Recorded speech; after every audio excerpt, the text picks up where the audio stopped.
Pada tahun 2023, jumlah kasus pelanggaran hukum di Indonesia mengalami peningkatan dibanding tahun sebelumnya.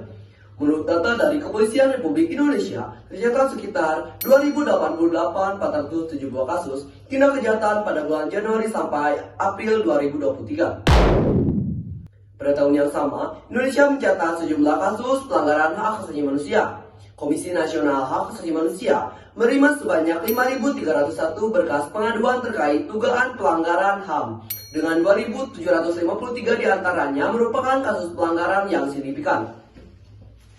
Hal ini dikarenakan tingkat pemahaman generasi muda di Indonesia tentang hukum dan hak asasi manusia kurang.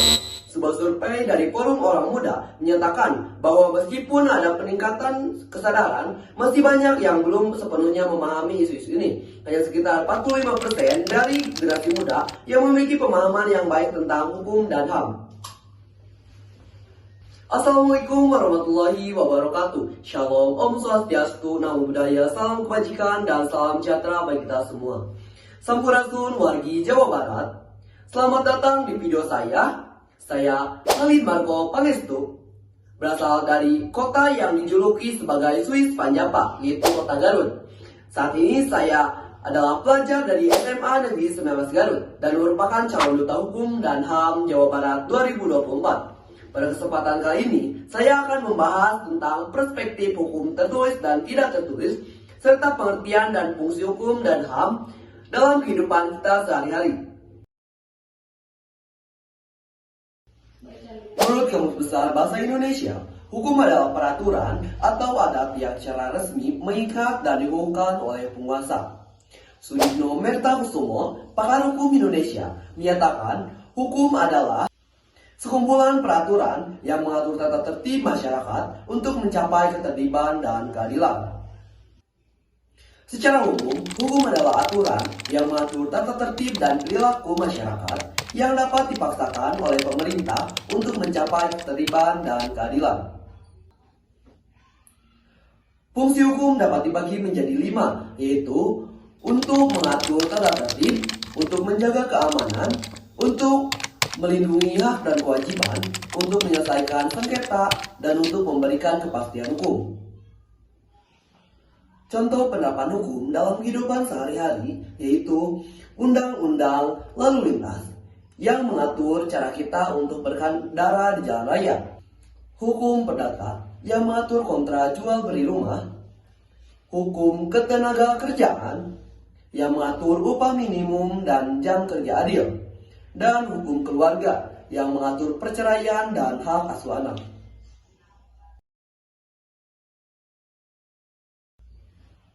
Hukum dapat dibagi menjadi 2, yaitu hukum tertulis. Hukum tertulis adalah hukum yang dicantumkan dalam peraturan perundang-undangan yang mudah diakses masyarakat, seperti KUH Perdata dan KUHP yang sudah terkodifikasi.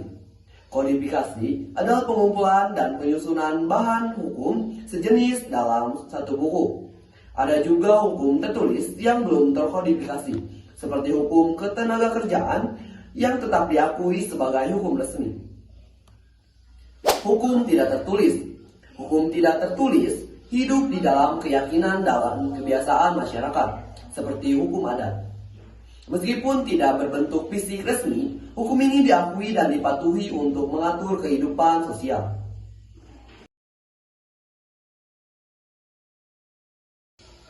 Menurut Kamus Besar Bahasa Indonesia, hak asasi manusia adalah hak yang dimiliki oleh setiap manusia sejak lahir dan tidak boleh diganggu-gugat. PBB mendefinisikan HAM sebagai hak fundamental tanpa memandang ras, agama, kebangsaan, atau status lainnya berdasarkan asas keadilan dan martabat kemanusiaan. HAM dapat dibagi menjadi 3 jenis, seperti hak sipil dan politik, yaitu hak hidup, kebebasan berbicara, dan hak memilih. Hak ekonomi sosial dan budaya, yaitu hak pekerjaan, pendidikan, dan kesehatan. Yang terakhir ada hak kolektif, yaitu hak penentuan nasib sendiri dan hak pembangunan.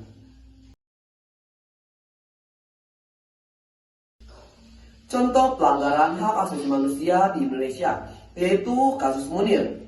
Munir Said Thalib adalah aktivis HAM yang tewas diracuni pada 7 September 2004 dalam penerbangan dari Jakarta ke Amsterdam. Mantan pilot Garuda Indonesia, Policarpus Budi Hari Priyanto, dijatuhi hukuman 20 tahun penjara, tetapi dalang utama belum diadili.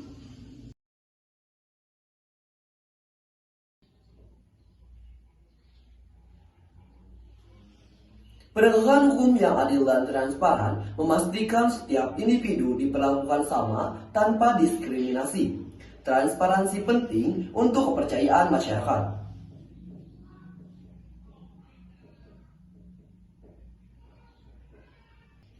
Individu memiliki peran penting dalam penegakan HAM, termasuk menyuarakan ketidakadilan, melaporkan pelanggaran, dan mendukung korban. Upaya mencegah pelanggaran HAM antaranya yang pertama pendidikan dan penyuluhan, yang kedua penguatan institut HAM, yang ketiga advokasi dan kampanye, yang keempat pengawasan publik, dan yang kelima pelatihan dan kesadaran. Demikian pembahasan mengenai perspektif hukum tertulis dan tidak tertulis, serta pengertian dan fungsi hukum dan HAM. Semoga video ini bermanfaat dan menambah wawasan tentang pentingnya hukum dan HAM dalam kehidupan sehari-hari. Untuk mencegah pelanggaran HAM di masa depan, penting untuk meningkatkan kesadaran hukum dan HAM. Mari bersama-sama kita menjadi agen perubahan untuk menegakkan hukum yang adil dan setara bagi semua. Saya Halim Marco Paestu, pelajar dari SMA Negeri 19 Garut. Mari kita junjung tinggi hukum dan HAM untuk masa depan yang lebih baik. Terima kasih. Wassalamualaikum warahmatullahi wabarakatuh.